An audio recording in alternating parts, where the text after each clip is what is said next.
Hi everyone, welcome back to my channel again. আজকে share করব তোমাদের সাথে একটা নতুন রেসিপি, সেটা হচ্ছে এঁচোড় দিয়ে চিকেন। তো চলো রেসিপিটা শুরু করা যাক। আশা করি তোমাদের ভালো লাগবে। ভালো লাগলে চ্যানেলটাকে সাবস্ক্রাইব করতে ভুলো না। তো দেখো, প্রথমে আমি এখানে তেল দিয়ে দিয়েছি কড়াইতে, সামান্য তেল। আর এঁচোড়টাকে আমি সেদ্ধ করে নিয়েছি একটু হলুদ দিয়ে, সেদ্ধ করলে বেশি ভালো হয়। তারপরে একটু দিয়ে দিলাম অল্প সামান্য কাশ্মীরি লঙ্কার গুঁড়ো, এটা জাস্ট কালারের জন্য, দিয়ে খুব ভালো করে এটাকে ফ্রাই করে নেব।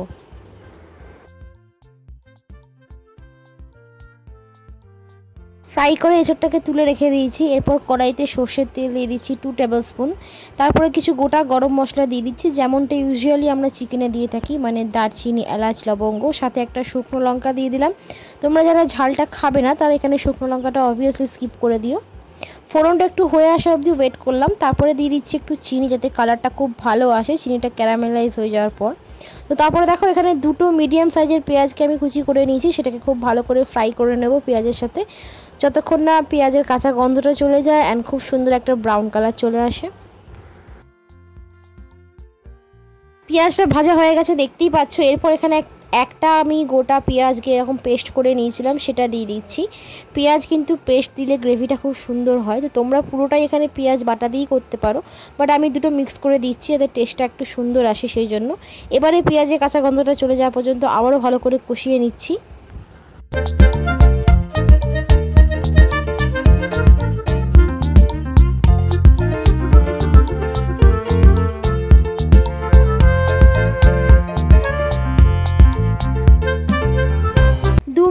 নাড়াচাড়া করে দিয়ে দিচ্ছি এখানে একটা টমেটো কুচি। টমেটোটাকে খুব ভালো করে একটু মেল্ট করে নেবো এটার সাথে, অ্যান্ড সামান্য একটু নুন দিয়ে দিচ্ছি, কারণ টমেটোর সাথে নুনটা কিন্তু মাস্ট, যাতে টমেটোটা খুব ভালোভাবে গলে যায়।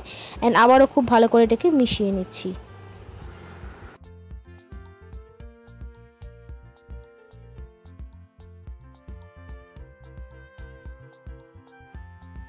তো দেখো, এখানে আমাদের মেল্ট হয়ে গেছে টমেটোটা। এরপর আমি এখানে আদা, জিরে, কাঁচা লঙ্কা সব কিছু পেস্ট করে নিয়েছি, সাথে এখানে ধনে গুঁড়ো, জিরে গুঁড়ো আমি একবারে দিয়ে দিয়েছিলাম মিক্সিতে। তো সব কিছু ভালো মতো পেস্ট করে এখানে আমি এটার সাথে মিশিয়ে দিচ্ছি, দিয়ে আবারও মশলাটা খুব ভালো করে লো ফ্লেমে কষিয়ে নেবো। বেসিক্যালি আমরা যেভাবে চিকেন করি সেভাবেই এটা করতে হবে, নতুন কিছু না।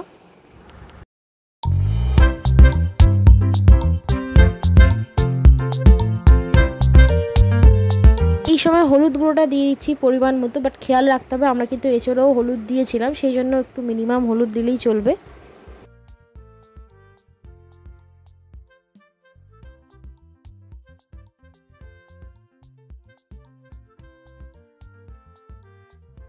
এরপর এখানে দিয়ে দিচ্ছি সামান্য কাশ্মীরি লঙ্কাগুলো, যাতে কালারটা খুব সুন্দর আসে, সেই জন্য। তোমরা এখানে চাইলে লঙ্কার গুঁড়ো যারা খাও তারা ইউজ করতে পারো, বাট আমি যেহেতু কাঁচা লঙ্কা বাটা দিয়েছি, তো সেই জন্য আমি কোনো রকম লঙ্কার গুঁড়ো ইউজ করলাম না এখানে।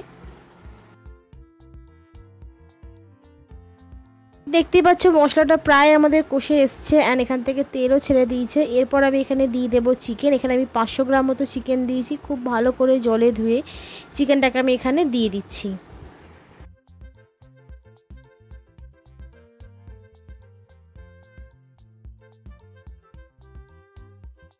হ্যাঁ, তোমাদের একটা কথা বলে রাখি, চিকেনটাকে আমি ধুয়ে রাখার পর এটাতেও কিন্তু একটু লেবুর রস আর একটু সামান্য হলুদ দিয়ে এটাকে আমি 10 থেকে 15 মিনিট ম্যারিনেট করে রেখেছিলাম। তো সেই জন্য এই কালারটা এরকম দেখতে পাচ্ছ তোমরা। তো চিকেনের সাথে খুব ভালো করে মশলাটাকে মিশিয়ে নেব। চিকেনটা দিয়ে একটু কিছুক্ষণ কষিয়ে নিয়েছি। এরপর যে এঁচোড়টাকে আমি ভেজে রেখেছিলাম সেটাকেও এখানে মিশিয়ে দেবো, দিয়ে সব কিছু খুব ভালোভাবে নাড়াচাড়া করে হালকা হাতে একসাথে এটাকে কষাবো, যাতে কালারটা দুটোরই খুব ভালো আসে। অ্যান্ড দেখতে পাচ্ছ এখানে আমি আলুও কিছুটা ভেজে রেখে দিয়েছিলাম, মানে চিকেনের জন্য তোমরা যেভাবে আলু কেটে ভাজো সেরকম ভেজে রেখে দিয়েছিলাম, সেটাকেও মিক্স করে দিলাম।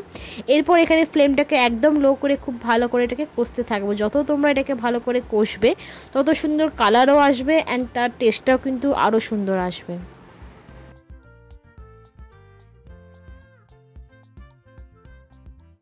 মাঝে মাঝে একটু নাড়াচাড়া করে নিতে হবে, যাতে তলা থেকে লেগে না যায়। অ্যান্ড দরকার হলে অল্প অল্প জলও তোমরা দিতে পারো। অ্যান্ড দেখো কি সুন্দর কালারটা আসছে, খুব ভালো করে নাড়াচাড়া করে নিচ্ছি যাতে তলাটা একদম লেগে না যায়। ফ্লেমটা একটু হাইতে এই সময় করে দিতে হবে।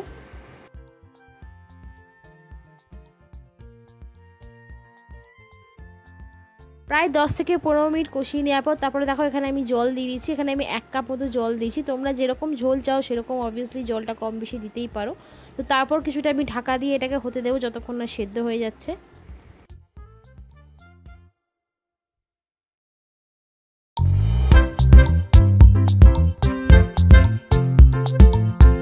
10 মিনিট পর ঢাকাটা খুলে নিলাম। দেখতেই পাচ্ছ কি সুন্দর একটা কালার চলে এসেছে। চিকেনটাও কিন্তু সেদ্ধ হয়ে গেছে, এঁচোড় তো আগে থেকে সেদ্ধ করাই ছিল। তো এটা তোমরা কিন্তু রেসিপিটা একদম নতুনত্ব রেসিপি, আমি খেয়ে দেখেছি, খুব সুন্দর লেগেছে। তোমরা কিন্তু অবশ্যই একবার ট্রাই করতেই পারো বাড়িতে। এটা দেখতেই পেলে খুবই ইজি বানানো, আর এটা কিন্তু তোমরা মাটন দিয়েও ট্রাই করতে পারো। আমি এখানে চিকেন দিয়ে করে দেখালাম। তো আমার রেসিপিগুলো তোমাদের কেমন লাগছে আমাকে অবশ্যই কমেন্ট বক্সে জানিও। অ্যান্ড ভালো লাগলে চ্যানেলটাকে কিন্তু সাবস্ক্রাইব করতে ভুলো না। অ্যান্ড সকলের সাথে অনেক শেয়ার করো, যাতে আমার ভিডিওগুলো সবাই দেখে ইন্সপায়ার হয় অ্যান্ড রেসিপিগুলো ট্রাই করতে পারে। তো সব শেষে দেখো এখানে দিয়ে দিচ্ছি কাসুরি মেথি। তোমরা চাইলে এখানে ধনেপাতাও দিতে পারো, বাট আমি এখানে কাসুরি মেথিটা দিয়েছি, বেশি প্রেফার করেছি দেওয়ার জন্য। সো এই ছিল আজকের রেসিপিটা আশা করি তোমাদের ভালো লেগেছে। অ্যান্ড আমি কিন্তু বারবার বলছি অবশ্যই একবার বাড়িতে ট্রাই করে দেখো, অ্যান্ড দেখো কি সুন্দর দেখতে লাগছে। সো এই ছিল আজকের রেসিপি, দেখা হচ্ছে নেক্সট ভিডিওতে।